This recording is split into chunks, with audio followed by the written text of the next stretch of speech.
بسم اللہ الرحمن الرحیم نحمده ونصلی علی رسولہ الکریم اما بعد بسم اللہ الرحمن الرحیم۔ عزیز طلبہ، آج ہم کنز الدقائق حصے دوم سبق نمبر 192 شروع کر رہے ہیں۔ اس سبق میں ہم کتاب الاجارہ سے باب ما یجوز من الاجارۃ وما یکون خلافا فیہا سے متعلق پڑھیں گے۔ آج کے اس سبق کا خلاصہ یہ ہے کہ زمین کو کرایہ پر دینا یہ جائز ہے یا نہیں۔ تو عزیز طلبہ، زمین کو یا تو کرایہ پر دیا جائے گا ایسی چیزوں کے منافع کے لیے جن کی کوئی انتہا مقرر ہو، یا ایسی چیزوں کے منافع کے لیے جن کی کوئی انتہا مقرر نہ ہو۔ تو ان دونوں سے متعلق مصنف علیہ الرحمہ مسائل ذکر کریں۔ تو عزیز طلبہ، آتے ہیں کتاب کی طرف۔ سب سے پہلے ہم عبارت پڑھتے ہیں والأراضي للزراعة إن بين ما يزرع فيها أو قال على أن يزرع ما شاء وللبناء والغرس فإن مضت المدة قلعهما وسلمها فارغة إلا أن يغرم الموجر قيمته مقلوعا ويتملكه أو يرضى بتركه فيكون البناء والشجر لهذا والأرض لهذا كالشجر والرتبة والزرع يترك بأجر المثل إلى أن يدرك۔ مصنف علیہ الرحمہ فرما رہے ہیں والأراضی للزراعت أي صح إجارة الأراضی للزراعت، زمین کو زراعت کے لیے، کھیتی باڑی کے لیے، کاشتکاری کے لیے اجارے پر دینا یہ جائز ہے، اس لیے کہ زراعت یہ بھی ایک مقصودی منفعت ہے، اور لوگ زمینوں میں کاشت کرتے ہیں، ٹماٹر کی فصل لگاتے ہیں اور گندم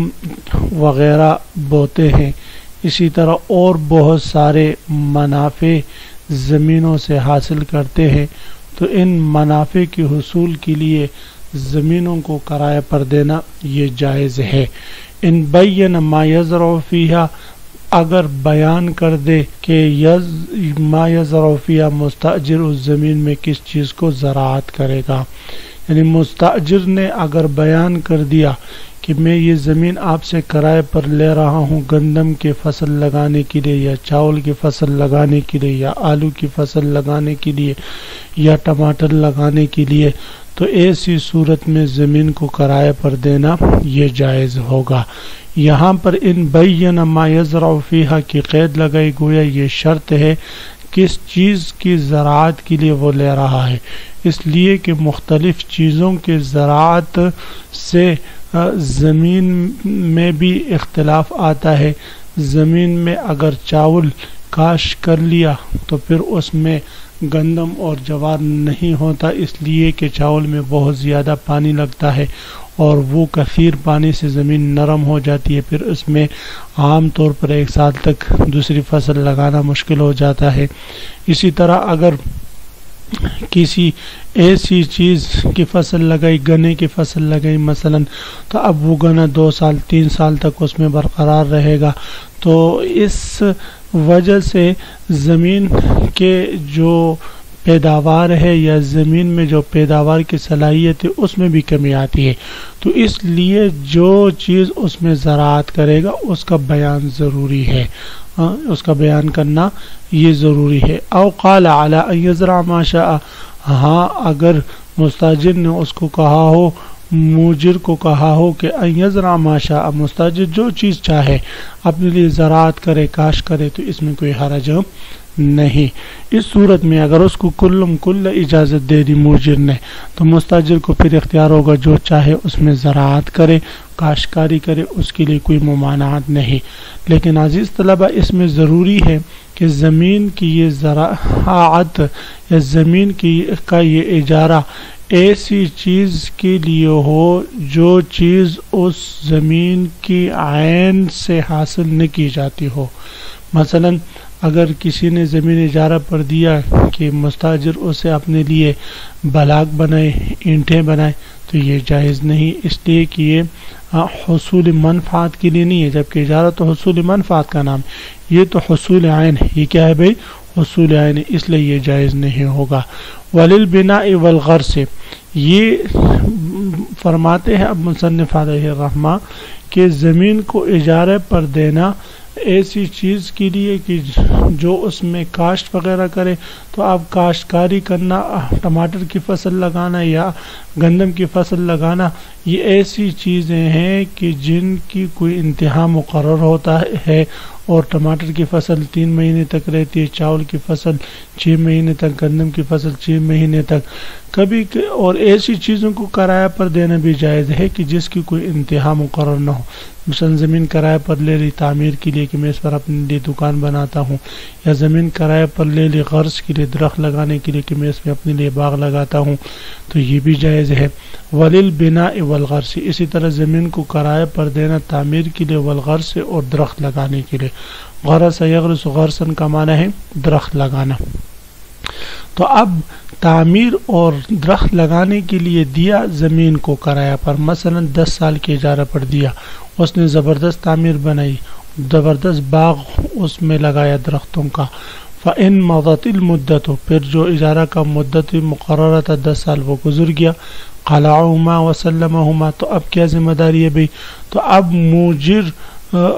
کے لیے زمین خالی کرنا مستاجر پر لازم ہے، لہذا مستاجر اس بنا اور اس غرض کو، درختوں کو، تعمیر دونوں کو اکھیڑ دے، وسلمہا فارغتاً، اور زمین فارغ کر کے اس کے حوالے کر دے، یعنی زمین فارغ کر کے موجر کے حوالے کر دے، یہ مستاجر پر لازم ہوگا۔ اب بھی اس درختوں کو اکھیڑنے میں، باغ ختم کرنے میں، تعمیر گرانے میں تو اس کا نقصان ہے، موجر اس کا نقصان کرا رہا ہے، لہذا 10 سال مزید اجارہ کے لیے دیکھ کے نہیں، یہ نقصان ہو رہا ہے، لیکن اس نقصان کرنے پر موجر نے تو مستاجر کو مجبور نہیں کیا، وہ خود اس پر راضی ہو چکا ہے، لہذا اب زبردستی وہ موجر سے مزید وقت اپنے لیے نہیں لے سکتا۔ ہاں اگر موجر راضی ہو جائے تو پھر راضی ہو جائے، دوبارہ اس وقت اجارہ کرے تو کر سکتا ہے۔ وَغَنَّ قَلَعَهُمَا، مستاجر ان دونوں کو اکھیڑ دے، تعمیر اور درختوں کو اکھیڑ دے، وَسَلَّمَهَا فَارِغَةً، اور زمین جیسی تھی ایسی ہی فارغ کر کے موجر کے حوالے کر دے۔ إِلَّا أَن يَغْرَمَ الْمُوجِرُ، ہاں ایک اور صورت بھی ہے اس مسئلے کے حل کے لیے، وہ یہ ہے کہ موجر ان اکھیڑے ہوئے درختوں کی، کھٹے ہوئے درختوں کی، یا اس تعمیر کے ملبے کی قیمت جو ہے وہ مستاجر کو دے رہے، بھئی یہ تعمیر آپ گراؤ گے تو آپ کو کچھ فائدہ نہیں ہوگا، صرف ٹوٹے ہوئے بلاک آپ کو ملیں گے اور زنگ آلودہ سریا آپ کو ملے گا، تو کوئی فائدہ نہیں ہوگا، لہذا اس کی گرنے کے بعد جو قیمت بنتی ہے 50,000 وہ میں آپ کو دے دیتا ہوں، اور یہ چیزیں آپ اکھیڑے نہیں، چھوڑ دیں، مجھے کام آ جائے گی، درخت کو کاٹے نہیں، جلا میرے لیے کام آ جائے گی۔ تو فرماتے ہیں الا یغرم الموجر، اگر موجر نے توان دے دیا مستاجر کو ان دونوں چیزوں کا، تو یہ چیزیں موجر کی ہو جائیں گی، تو یہ چیزیں موجر کی ہو جائیں گی اور مستاجر وہ پیسے لے لے۔ قیمتہ الا ان یغرم الموجر قیمتہ، مگر یہ کہ موجر اس چیز کی قیمت کا تاوان دے دے، مقلوعاً اس حال میں کہ یہ تاوان اکڑے ہوئے درختوں کی ہو یا اس تعمیر کے ملبے کی ہو، صحیح سالم عمارت کی نہ ہو، وَيَتَمَلَّكُ ہو اور اس کا مالک بن جائے تو یہ ٹھیک ہے۔ او یرضا بترکہ، یا تیسری صورت یہ ہے کہ وہ موجر راضی ہو جائے اس کو چھوڑنے پر، چلو بھی آپ نے اتنی محنت کی، تعمیر بنائی ہے، دکان بنائی ہے، اتنی محنت کی، باغ لگایا ہے، میں نے زمین آپ کو مزید مدت کے لیے دے دی، تو اس صورت میں یہ زمین اس کے پاس عاریت ہوگی اور وہ اپنے وہ باغ وغیرہ استعمال کرتا رہے۔ فیکون البناء والشجر، لہذا اس صورت میں تو یہ تعمیر اور یہ درخت لہذا مستاجر کے شمار ہوں گے، والارض، لہذا اور زمین جو ہے وہ موجر کی شمار ہوگی، کالشجر والرطبۃ، جس طرح کے درخت ہے، والرطبۃ اور رطبہ ہے، سبزہ ہے۔ رطبہ سے مراد ایک خاص قسم کا پودا ہے جو جس کی جڑیں تا دیر جو ہے وہ برقرار رہتی ہے، جیسے گنا وغیرہ،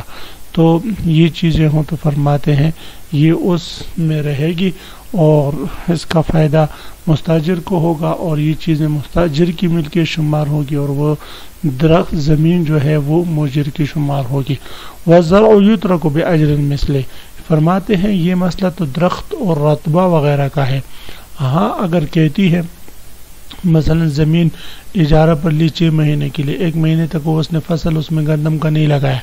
1.5 مہینہ تاخیر سے گندم کا فصل اس نے لگایا، پھر جب گندم کی فصل ابھی پکی نہیں تھی کہ عقد اجارہ کے 6 مہینے پورے ہو گئے، تو فرماتے ہیں کہ اس صورت میں 1 مہینہ پکنے پر باقی ہو یا 2 مہینے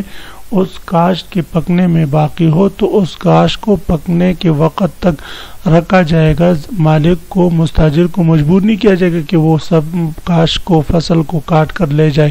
اسی طرح کچا، اس لیے کہ اس میں تو اس کا نقصان ہے. لہذا ہم مؤجر کو فائدے کو بھی دیں گے کہ مستاجر کے فائدے کو بھی دیکھیں گے، اور ہم مؤجر سے کہیں گے کہ یہ زمین 1 مہینے تک مزید اس مستاجر کے پاس وقت اجارہ کی ہوگی،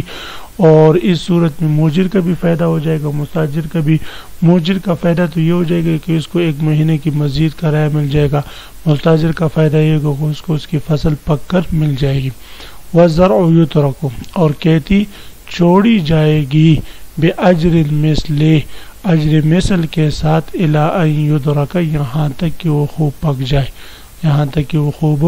پک جائے. عزیز طلبہ، آج کے سبق کا خلاصہ یہ ہوا کہ ہم نے زمین کو کرایہ پر دینے کے لیے، فصل کاشت کرنے کے لیے کرایہ پر دینا یہ جائز ہے. پھر یہ زمین کو کرایہ پر دینا کبھی ایسی چیز کے لیے ہوگا جس کی انتہا مقرر ہوتی ہے جیسے کہ کاشتکاری ہے، کبھی ایسی چیزوں کے لیے ہوگا جس کی انتہا مقرر نہیں ہوتی جیسے تعمیر ہے اور غرض ہے. تو دونوں قسم کی چیزوں کے لیے، دونوں قسم کے منافع کے حصول کے لیے کرایہ پر دینا جائز ہے. البتہ وقت مقررہ کے بعد پھر مستاجر کو مجبور کیا جائے گا کہ وہ زمین خالی کر کے مؤجر کے حوالے کرے. ہاں اگر فصل کی صورت ہو، ابھی تک فصل پکی نہ ہو، تو پھر مؤجر سے کہا جائے گا کہ کچھ آپ انتظار کریں فصل اگنے تک، اور مستاجر پر اس زیادہ مدت کا جو ہے اجرت وہ الگ سے لازم آئے گا. عزیز طلبہ، اسی کے ساتھ آج کے سبق کا اختتام ہوا. اللہ ہم سب کا حامی و ناصر. آمین. وآخر دعوانا ان الحمدللہ رب العالمین.